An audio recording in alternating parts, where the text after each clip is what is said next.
জাতীয় রাজস্ব board NBR কর্মকর্তা কর্মচারীদের আহ্বানে দেশব্যাপী কমপ্লিট শাটডাউন কর্মসূচি চলছে। ফলে বন্ধ রয়েছে আমদানি রপ্তানি কার্যক্রম। শনিবার সকালে কর্মসূচির অংশ হিসেবে রাজধানীর আগারগাঁওয়ে রাজস্ব ভবনে জড়ো হতে শুরু করেন এনবিআর কর্মকর্তা ও কর্মচারী।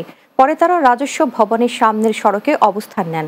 এর অংশ হিসেবে চট্টগ্রাম কাস্টমসেও কর্মকর্তা কর্মচারীরা কাজ থেকে বিরত রয়েছেন। এর ফলে রাজধানী সহ সারা দেশে কাস্টমস, ভ্যাট ও আয়কর অফিসে সব ধরনের কার্যক্রম স্থবির হয়ে পড়েছে। শুধুমাত্র আন্তর্জাতিক যাত্রী সেবা চালু রাখা হয়েছে। একবার আলোচনার প্রহসন দিচ্ছেন, 2 দিন পরে আলোচনা হবে, কিন্তু আলোচনা আসলে কিছুই হচ্ছে না। তখনই আমরা এই কঠিন পরিস্থিতিতে আসতে বাধ্য হয়েছি। কমপ্লিট শাটডাউন এটা আজকের একদিনের তৈরি না, it is a long process যেখানে আমাদের এখানে ঠেলে দেওয়া হয়েছে। আজকের প্রেক্ষাপট আপনি দেখতে পাচ্ছেন, আপনার চারপাশটা দেখেন, সারা বাংলাদেশ একটা অফিস আদেশ উপেক্ষা করে এখানে এসছে কেন? দেওয়ালে পিঠ থেকে গেছে।